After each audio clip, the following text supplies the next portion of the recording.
A dúpẹ́ lọ́wọ́ Ọlọ́run fún àǹfààní tó fún wa láti wà lórí ètò yìí ní àkókò yìí. Mo sì fẹ́ kí wa kú ìpalẹ̀mọ́ ọdún. Mo fẹ́ rán wa létí pé ní ọjọ́ kẹta nínú oṣù kìíní ọdún 2026 ní ìjọ Victory Independent Baptist Church ní ìlú Péjú ní Bódìjà ní ìlú Ìbàdàn ní a ó mọ fún gbogbo àwọn tó bá ti forúkọ sílẹ̀ tí wọ́n sì ti kọ tàbí tí wọ́n kọ̀wé ránṣẹ́ sí wa ní Bíbélì tuntun kan bóyá ní èdè òyìnbó tàbí ní èdè Yorùbá, èyí tẹ́ bá ti fẹ́ nínú méjèèjì ní ìjọ Victory Independent Baptist Church ni a ó ti pín àwọn Bíbélì yìí. Ìjọ Victory Independent Baptist Church ó wà ní ìlú Péjú ní Bódìjà. Tẹ́ bá gba MRS ní Bódìjà ọjà wọlé, ẹ kàn gọ̀kadà kan ni ẹ wípé ẹ lọ sí church òyìnbó tàbí Balógun Bakery. Ibẹ̀ ni Victory, àárín àdúgbò yẹn ó ní Victory Independent Baptist Church wà. Tẹ́ bá gba Adúlójú junction wọlé, tẹ́ bá ti dé junction Adúlójú tó bá tẹ́ máa ń bọ̀ látọ̀nà ọjọ́, tẹ́ bá ti bọ́lẹ̀ ládúlójú junction, ìyànà yẹn ń rìn wọlé dáadáa. Ìyànà kan yóò lọ sọ́tún, ìkan yóò lọ sí apá àlàáfíà. Ẹ yà sí apá àlàáfíà yẹn kí ẹ sì béèrè lọ́wọ́ ẹnikẹ́ni wípé ẹ lọ sí Victory Independent Baptist Church. Tó bá jẹ́ pé Bódìjà Express lẹ gbà wọlé, tẹ́ bá ti dé ìyànà Bódìjà Express, ẹ gun ọ̀kadà kan ẹ wípé ẹ lọ sí Balógun Bakery. Láti bẹ̀ ẹ sọ fún ẹnikẹ́ni pé ẹ lọ church òyìnbó ní Victory Independent Baptist Church. A ó fún yín ní Bíbélì tuntun kan tí a fẹ́ kí ẹ kà ní kòlẹ̀ ọdún yìí. Àwọn nọ́mbà tẹ́ ò fi máa pè wá láti lè fi orúkọ yín sílẹ̀ òun ni àwọn wọ̀nyí: 07038085652 07038085652 tàbí 07087682122 07087682122 tàbí 07055307492. Mo gbàgbọ́ pé àwọn nọ́mbà yìí ó tún wà lójú móhùnmáwòrán yín báyìí. Ẹ kọ wọ́n sílẹ̀. WhatsApp òun ni nọ́mbà tí mo pè kàn yẹn 07055307492. Yóò jẹ́ ìbùkún fún yín láti lè ka Bíbélì tán ní ọdún tuntun tá a fẹ́ mú yìí. Mo ní Bíbélì kan tí mo lè bùn yín tẹ́ ẹ máa kà tí yóò sì lè ràn yín lọ́wọ́. Kí bí mo ṣe ń kí wa kú ìpalẹ̀mọ́ ọdún, mo fẹ́ fi ìwé Àìsáyà orí 9 ẹsẹ̀ 6 hàn wá. Wọ́n máa bá a sọ̀rọ̀ lórí pé a sì máa pe orúkọ rẹ̀ ní ìyanu. A sì máa pe orúkọ rẹ̀ ní ìyanu. Olúwa ẹ ṣé fún àǹfààní yìí. Jésù ọmọ Ọlọ́run, mo gbàdúrà pé tá a bá rí ẹnikẹ́ni tí kò tí ì mọ̀ yín, ìpè lónìí kí wọn kí ó lè mọ Jésù ọba ìyanu ni. Mo gbàdúrà pé kí ọ̀rọ̀ yìí kí ó sì lè ran ayé àwọn ènìyàn lọ́wọ́. Ẹ gba ọ̀rọ̀ yìí lẹ́nu mi kẹ́ sì lò ó fún ògo orúkọ mímọ́ yín ní orúkọ Jésù Kristi Olúwa wa. Àmín. Orí 9 ẹsẹ̀ 6 wípé nítorí a bí ọmọ kan fún wa, a fi ọmọkùnrin kan fún wa, ìjọba yóò sì wà ní èjìká rẹ̀. A ó sì máa pe orúkọ rẹ̀ ní ìyanu, olùdámọ̀ràn, Ọlọ́run alágbára, bàbá ayérayé, ọmọ aládé àlàáfíà. Ṣé rí orúkọ ó ṣe pàtàkì. Mo dúpẹ́ pé nínú àṣà wa a máa ń sọ pé ilé là wò kí a tó sọmọ ní orúkọ. Ní àwọn àṣà míì wọ́n á máa sọmọ nínú igbó, wọ́n á máa sọmọ ní igbó fúnra rẹ̀, wọ́n á máa sọmọ ní ìyọnu, trouble. Kò sí tí àwọn àṣà míì kì í pe ọmọ. Nínú Bíbélì ààrẹ ẹni tó sọ ọmọ rẹ̀ ní Íkábọ́dì wípé ògo ti fi àwọn sílẹ̀. Ààrẹ ẹni tó sọ ọmọ rẹ̀ ní Jábésì pé torí pé ó bí nínú kíni o ìbànújẹ́. A sì rí àwọn orúkọ bíi Rúùtù tó túmọ̀ sí ọ̀rẹ́. Ààrẹ àwọn orúkọ bíi Jákọ́bù tó túmọ̀ sí olórí. Jàmọ̀ pé ààrẹ orúkọ bíi Ábúráhámù tá a pè ní bàbá ọ̀pọ̀lọpọ̀ orílẹ̀-èdè. Bíbélì ó fún wa ní ọ̀pọ̀lọpọ̀ orúkọ fún Jésù. Nínú ẹsẹ̀ tá a kà yẹn, nítorí a bí ọmọ kan fún wa, a fi ọmọkùnrin kan fún wa. Bíbélì wípé ìjọba yóò sì wà ní èjìká rẹ̀. A ó sì máa pe orúkọ rẹ̀ ní kíni o ìyanu. ìyanu túmọ̀ sí ìyanu níbẹ̀ yẹn, ó túmọ̀ sí ẹni tó lè mú ohun ìyanu jáde, ẹni tó lè mú ohun tó jọjú jáde, ẹni tó lè mú ohun tó nítumọ̀ jáde. Ǹjẹ́ ẹ mọ̀ pé Jésù yìí ẹni ìyanu ni? Jésù yìí kí ni mo pè o? Ẹni ìyanu ni. Kí ni àwọn ìyanu tó so mọ́ Jésù yìí? Ìkíní náà ni pé ìyanu ni orúkọ rẹ̀. A ó sì máa pe orúkọ rẹ̀ ní kí ni o? Ìyanu. Àwọn orúkọ ńláńlá ló ń jẹ́. Ó ń jẹ́ Ṣílíò, ó ń jẹ́ ọba ògo, ó ń jẹ́ ìmíní, ó ń jẹ́ olùṣọ́-àgùntàn ńlá, ó ń jẹ́ ẹni ìfẹ́, ó ń jẹ́ ẹni mímọ́ Ísírẹ́lì. A pè ní kápẹ́ńtà, tí ó túmọ̀ sí wípé gbẹ́nàgbẹ́nà ni. A pè ní ìránṣẹ́ Jèhófà, a pè ní ìmọ́lẹ̀ òwúrọ̀, a pè ní adáríjini, a pè ní ẹni ìfàmìróyàn ni, a pè ní oníṣègùn ńlá, a pè ní ọmọ Ọlọ́run, a tún pè ní ọ̀rọ̀ Ọlọ́run, a tún pè ní ọmọ tá a bí sí ibùjẹ ẹran, a pè ní ẹni tó ń fúnni ní ìyè, a pè ní onídàájọ́ òdodo, a pè ní olùgbàlà aráyé, a pè ní alágbára gíga, a pè ní Ìmánúẹ́lì. Ìtumọ̀ tí í ṣe Ọlọ́run wà pẹ̀lú wa. A pè ní ẹ̀bùn Ọlọ́run, a pè ní ẹni mímọ́, a pè ní ọba àwọn ọba, a pè ní olúwa àwọn olúwa, a pè ní olùràpadà, a pè ní àjàrà tòótọ́. Ọ̀pọ̀lọpọ̀ orúkọ ni Jésù ń jẹ́ nínú ọ̀rọ̀ Ọlọ́run. Orúkọ tó lé ní 700 lórúkọ Jésù, ṣùgbọ́n orúkọ náà lágbára. Bíbélì ní pé Ọlọ́run ti gbé e ga gidigidi, ó sì fún ní orúkọ kan tó ju gbogbo orúkọ lọ. Bẹ́ẹ̀ ni orúkọ Jésù Kristi ní kí gbogbo eékún kó wólẹ̀. Kò sí orúkọ míì ṣáájú rẹ̀, kò sí orúkọ míì lẹ́yìn rẹ̀ tó ju orúkọ ìyanu bẹ́ẹ̀. A ó sì máa pe orúkọ rẹ̀ ní ìyanu. Kí ló tún jẹ́ ìyanu nípa rẹ̀? Ìbí rẹ̀ jẹ́ ìyanu. Nǹkan àkọ́kọ́ nípa ìbí rẹ̀, òun ni pé wúńdíá ló bí. Ìwé Àìsáyà orí 7 ẹsẹ̀ 14. Ìwé Àìsáyà orí 7 ẹsẹ̀ 14. Bẹ́ẹ̀ ni Olúwa tìkára rẹ̀ yóò fún yín ní àmì kan.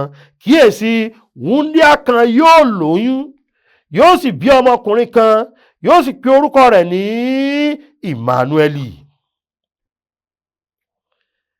Gbogbo wa tá a wà láyé, ìbí wa ìdàpọ̀ ọkùnrin àti obìnrin ni.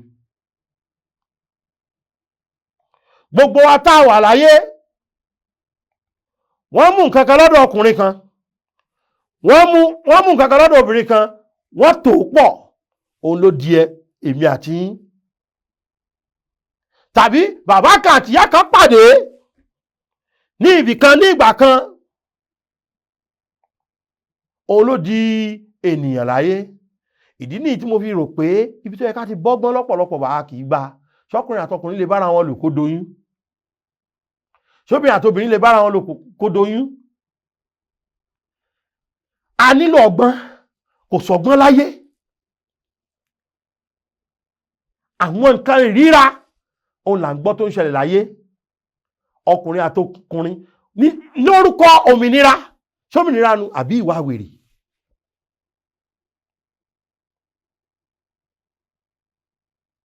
Gbogbo ìgbà tá a bá bí ènìyàn, ọkùnrin kan àti obìnrin kan wọ́n pàdé, tàbí kí wọ́n mú nǹkan lọ́dọ̀ ọkùnrin kan àti lọ́dọ̀ obìnrin kan láti jẹ́ kó ṣe kíni o, láti jẹ́ kó ṣẹlẹ̀.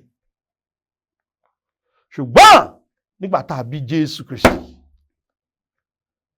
Jósẹ́fù fẹ́ họ ni, nítorí pé ó wò ó títí pé ibo lọmọbìnrin ti lóyún o. Ìbí rẹ̀ jẹ́ ìyanu torí pé a bí nípasẹ̀ wúńdíá. Bíbélì wí nínú Mátíù orí 1 ẹsẹ̀ 23 yẹn pé kíyèsí, wúńdíá kan yóò lóyún, yóò sì bí ọmọkùnrin kan, a ó máa pe orúkọ rẹ̀ ní Ìmánúẹ́lì. Ṣẹ̀rí ìbí wúńdíá ni ló fìdí rẹ̀ múlẹ̀ pé Ọlọ́run la bí. Ẹni àtọ̀run wá ni, ìwé Lúùkù orí kìíní ẹsẹ̀ 45 rẹ̀. Ìwé Lúùkù orí kìíní ẹsẹ̀ 45 rẹ̀, Bíbélì wípé áńgẹ́lì náà sì dáhùn, ó sì wí fún un pé Ẹ̀mí Mímọ́ yóò tọ̀ ọ́ wá àti agbára ọ̀gá ògo yóò ṣíji bò ọ́. Agbára ọ̀gá ògo ló ṣíji bò.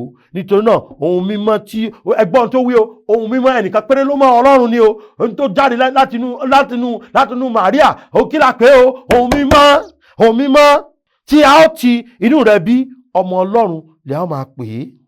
Ṣé rí ìbí rẹ̀ yẹn jẹ́ ìyanu, nítorí pé nípasẹ̀ wúńdíá ni. Ìbí rẹ̀ yẹn jẹ́ ìyanu nítorí pé àsọtẹ́lẹ̀ tó tá a múṣẹ ni. Ìwé Àìsáyà sọtẹ́lẹ̀ nípa rẹ̀ ní ọdún tó lé ní 600 ọdún kí a tó bí. Ìwé Míkà wá sọ nípa rẹ̀ ní 700 ọdún ká tó bí. Ó sọ bí tá a bí sí. Míkà orí 5 ẹsẹ̀ 2. Àti ìwọ Bẹ́tílẹ́mù Éfrátà, bí ìwọ ti jẹ́ kékeré láàrin àwọn ẹgbẹgbẹ̀rún Júdà, nínú rẹ ni ẹni tí yóò jẹ́ olórí ní Ísírẹ́lì yóò ti jáde tọ̀ mí wá. Níbo la bí Jésù sí? Bẹ́tílẹ́mù Júdà. Ẹ̀yin náà wo àsọtẹ́lẹ̀ yẹn, ó sì ṣẹ. Ìbí rẹ̀ ìyanu ńlá ni. Ṣé kí n tún sọ fún wọn pé ṣáájú rẹ̀ kò sẹ́ni tí àsọtẹ́lẹ̀ tó pẹ́ tó yìí tó fìdí ẹ̀ múlẹ̀. 700 ọdún, 700 years. Míkà wípé Bethlehem Judah la bí sí. Ìbí rẹ̀ jẹ́ ìyanu torí pé áńgẹ́lì ló polongo ìbí rẹ̀. Ó ayélujára ni wọ́n fi ń polówó ìbí rẹ̀. Ṣùgbọ́n nǹkan àkọ́kọ́ tó polówó ìbí Jésù òun ni áńgẹ́lì. Bẹ́ẹ̀ sọ fún wa nínú ìwé Lúùkù orí 2 yẹn. Áńgẹ́lì náà sì wí fún wọn pé má bẹ̀rù, ṣáà wò, mo mú ìròyìn ayọ̀ kan wá fún yín tí í ṣe ti ènìyàn gbogbo, nítorí ká bí fún wa lónìí ní ìlú Dáfídì olùgbàlà kan tí í ṣe Kristi Olúwa. Ẹ̀yin náà wo ẹsẹ̀ 11 yẹn lẹ́ẹ̀kan sí. Bíbélì wípé nítorí a bí olùgbàlà fún yín lónìí ní ìlú Dáfídì tí í ṣe Kristi Olúwa. Ẹ máa gbọ́, áńgẹ́lì ló lọ polówó ìbí rẹ̀. Ó tọ̀run wá ṣiṣẹ́ láyé. Ó wá ń sọ fáwọn yẹn pé a ti bí olùgbàlà, a ti bí olùgbàlà, a ti bí olùgbàlà, a ti bí Kristi Olúwa. Ìròyìn ayọ̀ tó tó kò sí ìròyìn ayọ̀ tó dùn mọ́ ni bíi pé a bí olùgbàlà fún wa. Àti bí ẹni tí ó gbà wá lọ́wọ́ ègbé ọ̀run àpáàdì, àti bí ẹni tí ó gbà wá lọ́wọ́ àìnírètí, àti bí ẹni tí ó gbà wá lọ́wọ́ àìní ìdánilójú, àti bí ẹni tí ó gbà wá lọ́wọ́ àìṣètẹ̀wọ́gbà, àti bí olùgbàlà fún wa. Ìbí rẹ̀ jẹ́ ìyanu. Bàbá Símónì ń retí ìbí rẹ̀. Orí 2 ìwé Lúùkù yẹn náà ni ẹsẹ̀ 25. Òun ni ìtàn Símónì ti bẹ̀rẹ̀. Ohun tó jẹ́ kí ìbí rẹ̀ jẹ́ ìyanu nìyẹn. Wípé Símónì, Ọlọ́run ti sọ fún un wípé yóò rí olùgbàlà yẹn. Ẹ̀yin náà wo ẹsẹ̀ Bíbélì yẹn. Ẹ já bẹ̀rẹ̀ láti bí ẹsẹ̀ 26. A sì ti fi hàn láti ọ̀dọ̀ Ẹ̀mí Mímọ́ wá pé òun kì yóò rí ikú kí ó tó rí Kristi Olúwa. Ó sì ti ipa Ẹ̀mí Mímọ́ wá nínú tẹ́ḿpìlì nígbà tí àwọn òbí rẹ̀ gbé ọmọ náà Jésù wá láti ṣe fún un bí iṣẹ́ òfin. Ẹ wá wo ẹsẹ̀ 22 yẹn. Nígbà náà ló gbé lé apá rẹ̀, ó fi ìbùkún fún Ọlọ́run. Ó ní, Olúwa, nígbà yìí ó tó jọ̀wọ́ ọmọ ọ̀dọ̀ rẹ lọ́wọ́ lí àlàáfíà gẹ́gẹ́ bí ọ̀rọ̀ rẹ, nítorí ojú mi ti rí ìgbàlà rẹ. Ṣé rí níjọ́ tó rí Jésù, kí ló lóun rí o? Ìgbàlà Ọlọ́run. sórí ìjọ́ tí ìwọ náà bá gba Jésù báyìí, ìwọ náà ti ní ìgbàlà Ọlọ́run, o ní ìdánilójú nínú Ọlọ́run, o ní ìrètí nínú Ọlọ́run, o ní ìdáríjì nínú Ọlọ́run, o ní ìdáǹdè nínú Ọlọ́run, o ti di ẹni ìtẹ́wọ́gbà níwájú Ọlọ́run, o ti di ọmọ ilé ìjọba ọ̀run.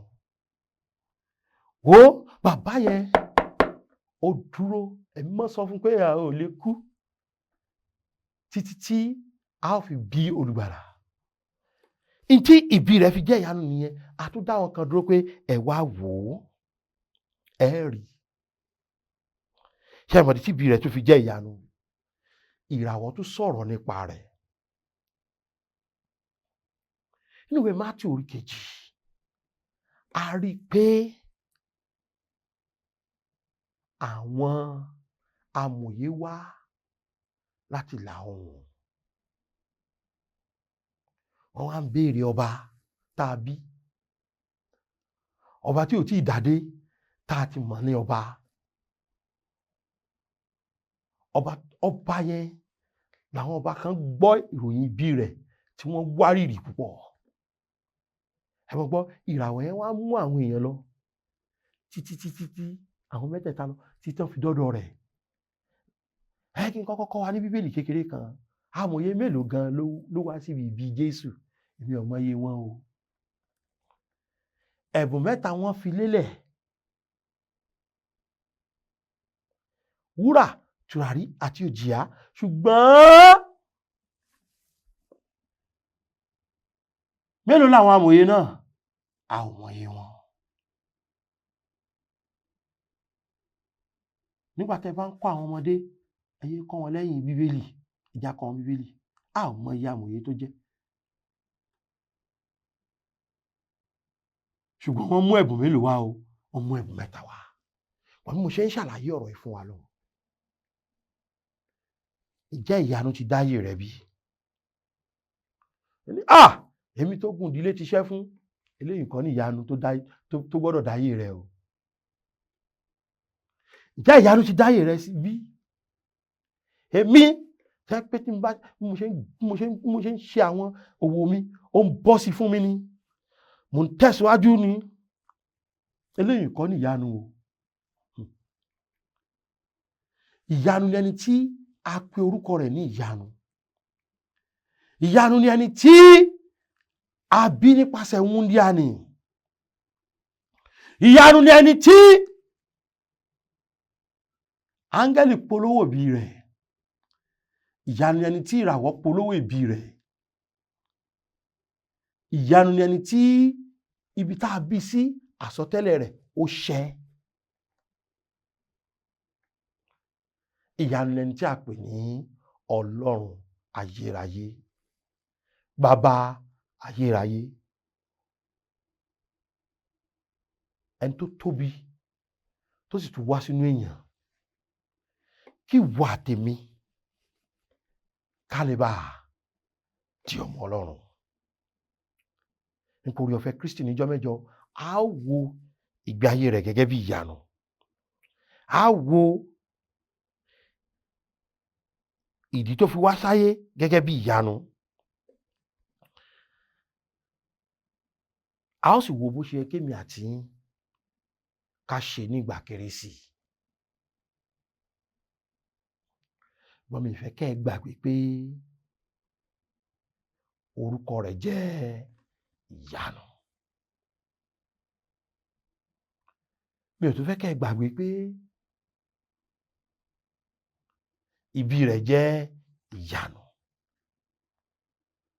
Mo wá fẹ́ kẹ́ ẹ ṣe ìpinnu pé mo fẹ́ ẹni tí jẹ́ ìyanu láyé mi.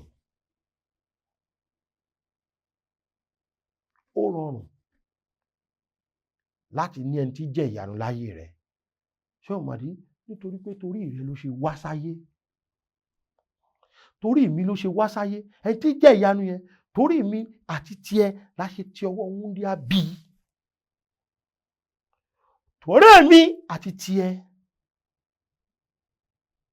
ló ṣe la gbogbo tó là kọjá ní kọjá. Torí mi àti tiẹ̀ ló ṣe mú àwọn àsọtẹ́lẹ̀ ẹni ṣẹ. torí èmi àti tiẹ̀ làwọn áńgẹ́lì fi polówó ìbí rẹ̀, torí èmi àti tiẹ̀ làwọn ìràwọ̀ fi polongo ìbí rẹ̀. Kébì àti ẹ lè mọ̀ pé òun ni ìgbàlà Ọlọ́run, òun ni Símónì fi wí pé ojú òun ti rí ìgbàlà Ọlọ́run. Ta ló rí níjọ́ náà? Jésù Kristi. Gba Jésù lónìí sínú ayé rẹ, ó túmọ̀ sí pé ìyanu ti ṣe kí ni o, wọnú ayé rẹ. Ẹni tí jẹ́ ìyanu ti dénú ayé rẹ. Ṣé ó gba ẹni tí jẹ́ ìyanu yẹn gẹ́gẹ́ bí olùgbàlà? Ṣé rí ìwòsàn, ìdáǹdè, kíní kan, ìṣàṣeyọrí lẹ́nu iṣẹ́, òun kọ́ ni ìyanu. Ìyanu ni pé a bí olùgbàlà nítorí ẹ̀ṣẹ̀ aráyé. Gbà sáyé rẹ lónìí. Olúwa dúpẹ́ fún àǹfààní yìí. Ẹ ràn ọ̀pọ̀lọpọ̀ lọ́wọ́ láti pinnu láti gba Jésù lónìí. Bí a ṣe tẹríba bá tó bá ti ṣetán láti gba ìyanu yẹn tí í ṣe Jésù sáyé rẹ, fọwọ́ kan lé àyà rẹ níbi tó wà wípé Jésù ọmọ Ọlọ́run, ṣàánú fèmí ẹlẹ́ṣẹ̀ kí o sì gba ọkàn mi là.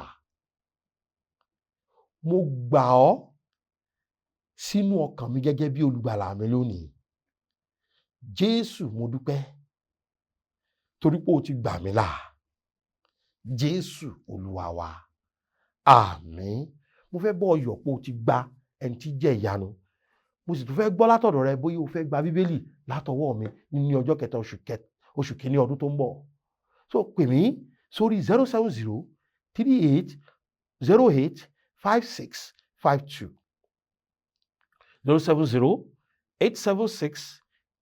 07087682122 àti 07055307492. Kí lorúkọ rẹ̀ yóò máa jẹ́ o? Ìyanu. Ẹ ṣé púpọ̀. Oore ọ̀fẹ́ ṣá ni ìgbẹ́kẹ̀lé mi. Jésù kú fún aráyé.